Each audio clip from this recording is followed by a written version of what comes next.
You told a story about seeing some dead bodies the other day. Mm-hmm. We should have saved it for this one, but maybe That would have made more sense. Well, maybe we cut it into this episode. Or maybe we just make it as confusing as the first season of the show. That's our usual technique and process, I think. Yeah. We're finding it. Finding it as we go. But I think it's fun that the audience is finding it as we find it. So it's a shared experience. What do you mean?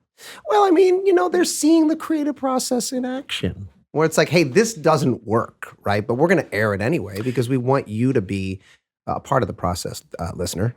Mm-hmm. Okay. So are you saying you're going to get feedback from people on this thing? No, and you're going to make no. This is an outgoing communication. Got it. I think it's going to be fun for people to kind of see how bad things can get. Well, let me ask you a question, Rob. Okay. Since we're talking about this, how do you feel the podcast is going so far? I think it's pretty good. I think if our general rule is like we always kind of approach the show this way, which is like if we're laughing, then at least it's fun for us. And I think that alone is a good enough reason to do it. And what if we're not laughing, like right now? Well, sometimes not. Could also be interesting. Yeah, though, life's right? not always about laughter. Mm-hmm. There's lots of, Like, what's your take on God? That kind of stuff. Well, we addressed that in the show. We addressed that. We did? Well, in It's Always Sunny in Philadelphia. Oh, right. Television show. I feel, I for a long time, I felt this pressure, and I think it's understandable to be funny all the time when doing like interviews and podcasts and, red carpet events and things like that. And I found that it was taking me to a really dark place because I was resenting. You were getting dark? You went to a dark place, Can you believe that? Can you believe that? I cannot. Yeah. Guys, you know what's funny? What? Dead bodies. What?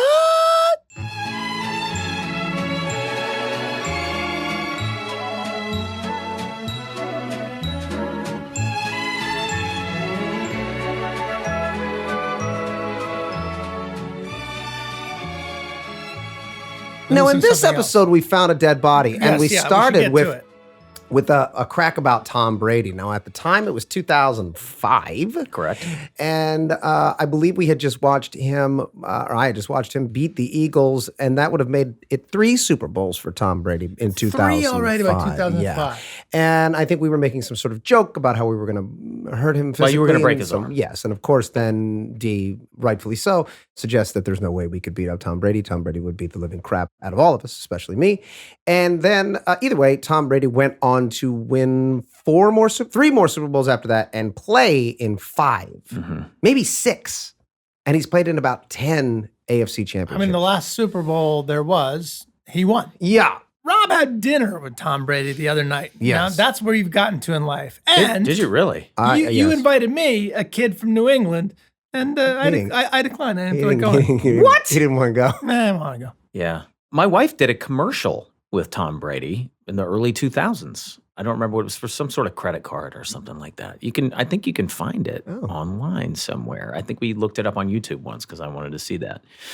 Glenn, I did a ton of commercials. Did you do commercials? I tried. I have a funny little story about when I first graduated from college and I was meeting with like agents and things like that. I met with a commercial agent. Is that what they're called? Yeah. Like Abrams Artist was the joint in New York, I remember. Yeah. Well, there was one other one. It was Cunningham, SEM&M. That's SEM&M. That's who I was with. That's who I was with too. Yeah. Okay. I forgot the name. Good memory. So I went Schiffman, Ekman, Morrison, and Marx. That was another one? Wow. No, that's SEM&M. Okay. And M&M. I think that's the one that I was with. Anyway, I went to meet with somebody there who was like one of the main guys there or whatever. I'm like waiting for a long time. They've got me sat at like a coffee table area or whatever. Guy finally shows up. He comes in. He sits down across from me and he just looks at me. Just looks at me. And I'm like, what the fuck is going on? I'm like, hi, nice to meet you. He's like, yeah, Just I know. Looks at you know this. I know. Of course, I've heard I don't know. Yes, you do. You do. I don't. Maybe you'll get it when you get the punchline. You'll remember it. I don't know. I think you'll remember it when I say it. Okay. Yeah. So he's just staring at me, looking at me, and I'm like, this is fucking so weird. Like he's taking like a full, like the longest 15 seconds of my life. He goes, BHB. Keep in mind, I'm like this kid just straight out of college. I wasn't really a kid. I was like 24. Felt like a kid. And I'm like, oh, I'm sorry. What do you mean? He's like, BHB. And I was like, I'm so sorry. I'm new to this, but I don't know what you're saying. Blow him, boy. Somebody chimes in from another office. Blow him, boy. Behind the glass wall. We're filming. It's still the late 90s. He can get away with it. No, that's not what BHB stands for. But I mean, this guy, he was so fucking douchey. It was like he loved like that I didn't know what he was talking about. He loved the power, or it was like the weirdest fucking thing. And I was like, I'm so sorry. I don't know the terms. I don't know what that is. I don't know what you're saying to me, and I'm so sorry. You know, I'm so sorry. I'm so sorry. I'm a child. And he was like, Big Head's book. Oh my God. Never heard this story. So he was both complimenting. I would remember that. I would remember that. He was looking at me. He was looking at my head, and he was going, "You're going to book stuff because you've got a big head, and Big Head's book." Mm-hmm. And you know what? He was wrong. Well, I don't know about that. I mean, John Travolta has got the biggest head that has ever been put on a human being. And so does Danny DeVito. Well, yeah, that's true. Yeah, he's got a bowling ball. That's a bowling ball. That's an extra large bowling ball that's sitting atop his shoulders. I didn't book any commercials, though. To answer your question, I didn't book a single fucking one. Because you didn't blow him. Like, let's be honest, that's really what it was about. That's what BHB really stood for? He can't get you the commercials, though. He's just getting you in the door. Then you got to you got to get in that door and then start blowing. But I also, by the way, probably went to 10 commercial auditions total before I just went, you know what? I don't care how much money it is. I'm not doing this anymore. And I've just stopped going because I was like, I'll live off $400 a week doing off-Broadway plays. This is so fucking humiliating. Yeah. I hate it. And this is, by the way, no offense to people who do commercials. I get it. You make a lot of money. It's a great way to make a living. And certainly if you've got a family to feed, it makes a lot of sense. Personally, I did not like it. I didn't like it. I didn't like how it made me feel. I didn't like the auditions. I was like, this is a fucking waste of my time. Coming out of Juilliard where you're like working on scene and character and they're like, all right, so here the soup's really hot and you got to tell your buddy, give him that like, oh my God, it's hot look. But like a ooga, like really like a big, you know, and then the hot chick walks by and you're like, but that's hot too. And then you're like, you know, someone yells Doritos and then, you know, and then your eyes pop out of your head. Yeah. And then maybe say something funny, but don't. Yeah. And then, And then there's only 400 or 500 other guys that are looking for the same part. Glenn, I had the opposite experience. I booked the first commercial audition I ever went in on. Wow. Yeah. Wow. It was for Foot Locker. You did a lot of commercials. Oh wait, can we find can the listener find your Foot Locker commercial on that YouTube? One's not out there. My Cascade one's out there. What was the one where you were on the stairs? You were passing somebody on some stairs, maybe talking about bagels. Oh, that's Thomas's Bagels. That's out there. Yeah. Yeah, and where they voice over somebody else's. No, that was. What they put somebody else's voice? No, that was Excedrin. Excedrin. That was when you were on a date. Yeah, where. I'm on a date and the girl throws water in my face and then it cuts to like a box of Excedrin and they say like, I didn't know she was your sister. So it's implied that I was staring at her sister or something. And it was about like some tabs that dissolve quickly. You don't need water. Like that was a joke. I did a 2-hour session with the producers trying to get me to say, I didn't know she was your sister in the way that they wanted. And I was like, they probably were just hearing this voice and being like, I didn't know that voice was on that face. This is, what are we going to do here? Love the face, hate the voice. Yeah. Love the face, hate the voice. But the Charlie Day story. I had enough self-confidence at that point to be like, in my mind, like, okay, guys, go fuck yourself. Go fuck yourself. Yeah. Get somebody else to do it. And that's what they did. That is what they did. Yeah. And it was like a British accent.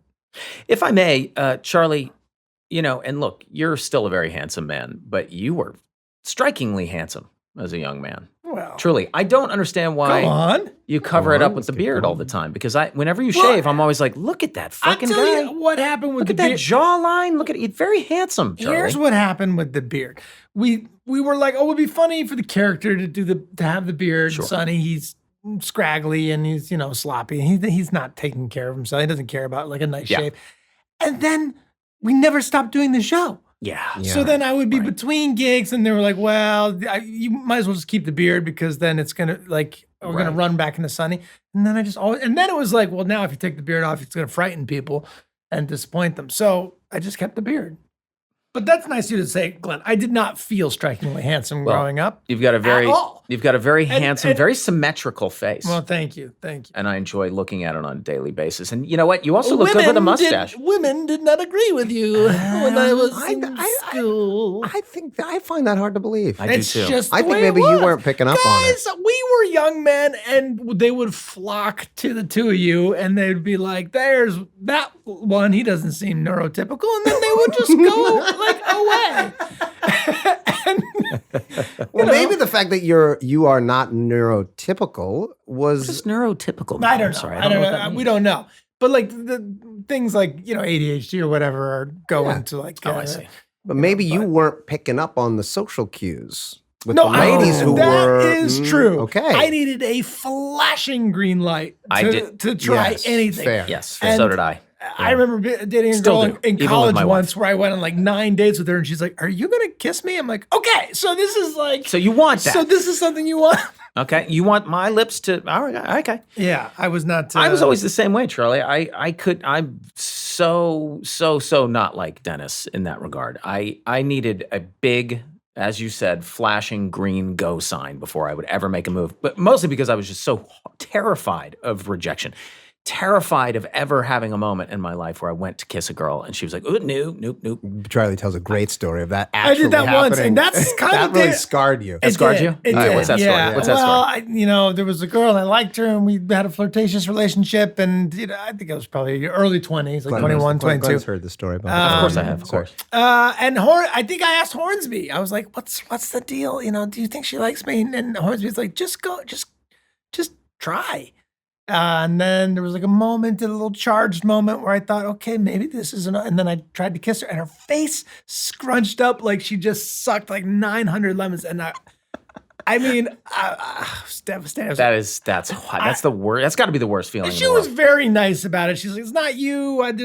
There's this guy that I'm with." I'm like, "No, it's me, and I'm dead. I'm so sorry." Did you apologize? Oh, Did you of actually? course. Yeah, I'm Yes. so sorry. Oh, I'm so sorry I'm for so putting you sorry. through that. No. I misread the room. I'm gonna go. I'll be fine. Yeah. Glenn, you said there's a noose around here somewhere, right? Yeah. No, but that was fun. That was the only one time. But Rob, you were the kind of person who would get rejected, and you'd just be like, "Well, I guess on to the next." Like you were playing the numbers game, weren't you? Yeah, but the rejection was coming so often and at such high volume that it Kind of like getting in cold water. Yeah, but You I just- think that again, if we're going to get back into the psychology that we've set up earlier in previous episodes, it has something to do with hitting puberty late.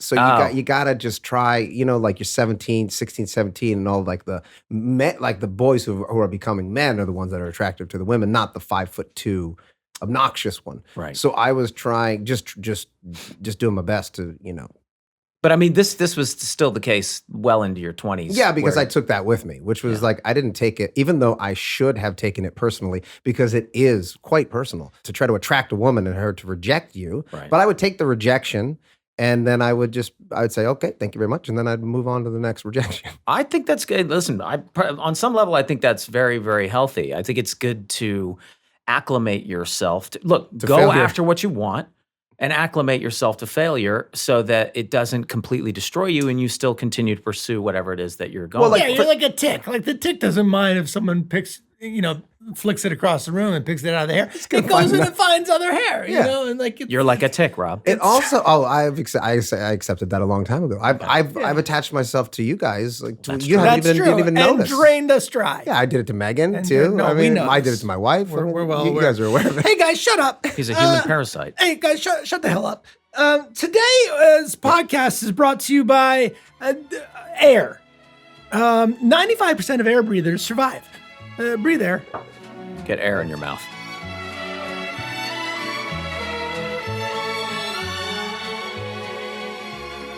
This episode that we just watched, so much of our transition music, I feel like Dennis, you're finding Dennis a little bit in this. The dynamic between the two of you, very funny. Max really finding his sexuality. I think you see the seeds being planted that we you? knew we were going to use. later down the road with Yeah, Matt coming out. That was I don't know what you're very talking clear. about. I literally don't know that's what you're talking sarcasm. Doesn't play. There were a lot of firsts in this episode. We found some new transition music, as you said. This is the first time where like we actually wrote funny stuff for Dee, like pretty much from start to finish, where she wasn't a wet blanket. She had a very funny objective, which is to try and, overcome her fear of old people, to try and have a relationship with her grandfather. But she's so disgusted by old people that she can't move past it. And it was just really fun to watch Caitlin finally get to do something really, really funny.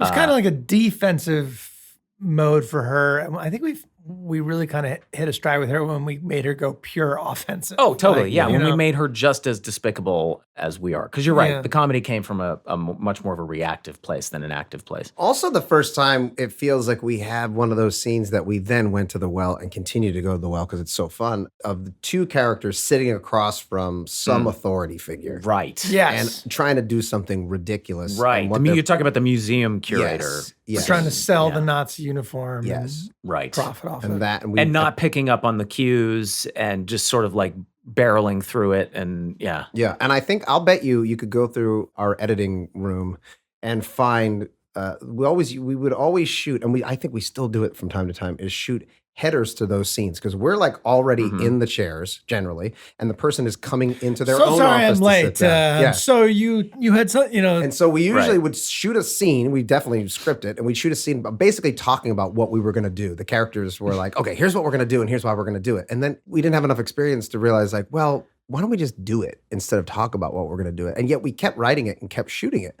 So I'll bet you there's like hundreds of those Oh, scenes yeah. that we've never seen before. Headers of that we headers cut. that are Where the characters are explaining what they're about that are just to do. riveting. Yeah. Just and we riveting. would do it at the end of a scene too, which is like, now let's go to so and so's place or Yeah. something like that. you know, Yeah, and so yeah. just But at least we had the presence of mind to cut that stuff in the editing room. I mean, it's not so bad to shoot it, have Sure. it, in case for some reason you get in the editing room and you realize, Sure. this is actually a little sometimes- confusing. I sometimes you don't know need why it, they're. sometimes you don't. Hey guys, I caught another band sticker in that bar scene. I think it's a band. Avenge Sevenfold. Have you guys been Let's seeing look those it up. stickers? Okay. Yeah, but should we look it I up? will say All right, here we we did crack the case of those thrice stickers. We did. We remembered that there was a person who worked in that Herald Examiner building that was the old newspaper factory that the bar set was in, Mhm. who was sticking those stickers up. Yeah, Baxter. Oh, Hey, Bax. Bax.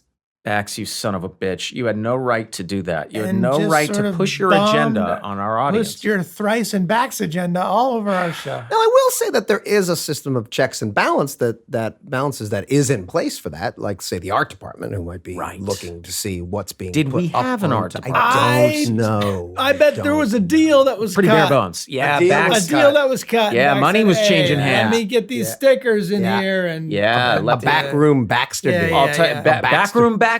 Yeah. Backroom Baxter cut some deals under our nose and got his stickers up. Bax, you That's a real- dirty bird. That's a real downtown LA mentality. Yeah. He That was walked the way away things were with done. That's the way it 20s was of done. dollars. 20s, 20s of dollars. like multiple 20s.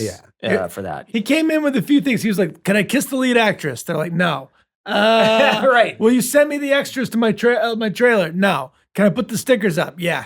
That's probably what happened. There you go. That's And the also, way- like, that's the way it was done. and this is going to be a little bit sadder than the other requests, but can I just hang out with you guys? I remember him hanging out though. He did. That's Hey, what I'm Bax. saying. Yeah, we'd roll He did by. hang Hey, out. Bax. We'd have a problem. We are guys- it's confirmed that is a band. Avenged Sevenfold has a song on Spotify that has been listened to 319 million times.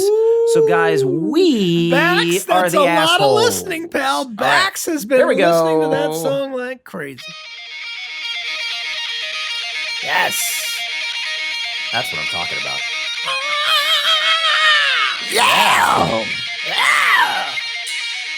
It's like fucking AC/DC. I like it. Yeah, that's some AC/DC shit, isn't it? I can get down with this. Birds Bax. of War. Oh yeah, a little bit. It flies through the night. Yeah.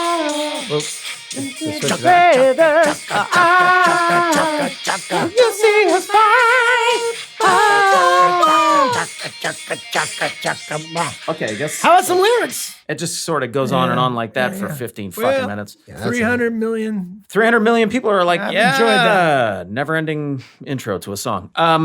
No, that sounded great, guys. Avenged Sevenfold. that sounded pretty good. My apologies You're to better you. at what you do than we are. You guys are clearly very good at what you do. And again, just like with Thrice, I'm going to hit the gym. I'm going to put on your album, and you've got one song to hook me because I don't have a lot of patience. Yeah.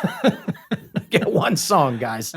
Here's a genuine question about that first season, which I do not recall. Rob, where were you living when we shot that very first season? We had apartments right next to each other. Was that season 1? Yeah, that was season 1. Yeah. Rob had an apartment on Coldwater Canyon with Chris Backus Yes. for a long but time. after that, I lived with Charlie. Then, yeah, you lived in my house for a little bit. For a little while. And then you... I got kicked the fuck out of there. And then... Because you guys were getting married. Because you guys were getting married. And you were like, we look, didn't need a man, roommate. we don't need a roommate. And then you were... And then you were living in Shiloh Strong's guest house. Yes. Wasn't I living there at the time? You were- I was living in the garage. For the in first that part garage. of it. For the first part of it, yes, you were. And when we shot the FX pilot and all that, you were. But by the end, because I actually specifically remember writing, to bring it back to this episode, us working on this episode together and going through stuff in what became your apartment, which was literally right next to my apartment in West Hollywood Yes. on See, Crescent Heights. My memory of that is that you guys were there when we did the pilot, but you guys were there when we did the first season, huh? Yeah. The So pilot, I was definitely in the garage. you were in the garage, I think, for quite a bit of that. And then we did the first season. Called Shiloh Strong. I wonder how that guy's doing. I He's really good. like I him. text with him every once in a while. Yeah, Yeah. I've talked to him a couple times, but I haven't seen him as much. Brother as I of would. Ryder Strong. Brother of Ryder Strong, yeah. Boy Meets World Boy fame. Meets World, yeah. And many other things. Yep. Ryder Strong, who I always felt like kind of looked like you, Charlie. Similar look. It's kind of similar looks. I handsome, feel like handsome. you and Yeah, Ryder very Strong handsome. could definitely play brothers. Cool. Well, I'll pretend I know who that is. Okay. What? No, I know who it is, but I need pictures. It's At least acknowledge what a fucking cool name that is. it's a cool name. It's Ryder Strong. Do you remember what their dad's name was? Ryder Yes. King Arthur Strong. No, it wasn't. I swear to God, wasn't Shut that? up. Am I making that up? No, I swear to Shut God. up. No, I swear to God. Google it. Look it up, Megan. I swear to God, Shiloh and Oh, that dude. Yeah, I know. who that yeah, is. they look at that guy. Come on, they could I definitely. can't remember names. Faces, no problem. King Arthur Strong. Yeah. What did I say? A firefighter. He's a He's a firefighter. I remember. I remember these Wow. guys are badass. I figured he would have worked at like one of those places where you can pretend to be a knight and a king and Oh yeah, medieval times. medieval times. That's what it is. And I remember that Shiloh was very handy. Yes. Like he was always And he was a volunteer firefighter. he was a volunteer fighter. But he was also doing a bunch of shit in his house all the time. I mean, the guy, he was an actor and a good one. But he also had like a lot of other shit that he was into, which is also so healthy because I never had any of that. Yeah. You know, play a little basketball on the side, but not very good at it. Always twisting my ankle and whatnot. Yeah. Well, that's How's good. your ankle now? Well, I don't play basketball anymore, but it's fine.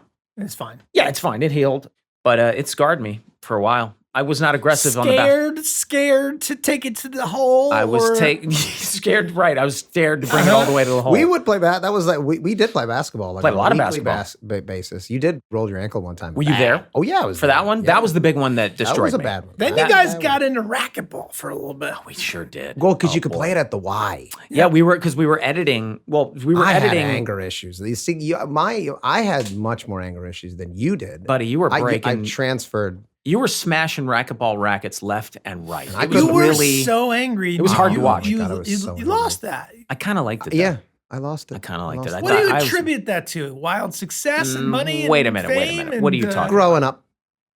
Growing up a little bit. Growing up. You know the Bruce Springsteen It's not song? all about you, and you can let stuff go a little bit. I think so. That's I good. think so. But how many so. golf clubs have you smashed in the last year? Go. No, hey man, you've not been tossing clubs. I'm super proud of you. See? Okay, super in the proud last of 2 you. years. In the last 2 years, I've broken one or two clubs, but name me a golfer who hasn't. Name me a golfer who hasn't. I've only smashed one phone, and How I many- smashed one laptop, but that's because the laptop was was pooping out on me already, and I punched it, and the screen Oh. shattered, and it was kind of awesome. Oh, that's cool. I wish I could have I seen mean, that. I punched it as hard as I could, Oh, and it fuck, did really? exactly what you wanted. Nice. It And to what do. did it? Oh, that's fucking awesome. Dude, Well, you still really got made contact with it? Yeah, That must yeah, have and been it very did satisfying. exactly what it wanted. It splintered the screen. Yes. The screen splintered like a windshield. I'm sorry. What are you doing, Rob? Oh, Jesus! I can't no, do that, I immediately shamed myself. Right? Didn't I call you, Meg? I was like, I have to tell people. I went to Caitlin. I was like, Caitlin, I'm a child.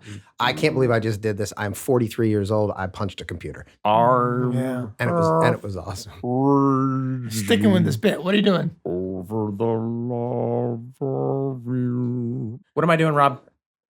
You're doing Space Odyssey 2001: A Space Odyssey. That's right. Really? HAL 9000. I don't remember that scene. As he's shutting down, he's singing Daisy Daisy, and it's getting slower and slower. See, I It's delete really the creepy. files, guys. I just, like, Oh, I you can't delete that one. That's the greatest movie ever I don't made. want to. That's the I greatest think movie. we should How'd have they a go? whole separate podcast, maybe as a bonus episode, of stories that I know that you guys know that you Ooh, told that's a each fun game. other.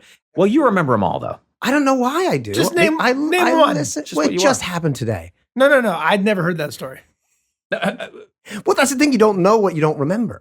No, he's saying stories that It we did don't happen. remember that he does. Yeah, that he told you. You know that What story was this? Well, he's talking. Oh my God. I don't recall this. BHB. When did this happen? What's BHB? You have said. I've never heard this. I think on every, it's fascinating to say that you've never heard, and you're saying that with such confidence you've never heard that story Yeah. before. When also, 30 seconds ago, and once every podcast, you make it very clear that you delete files. Right. Yeah. No, I've never said that.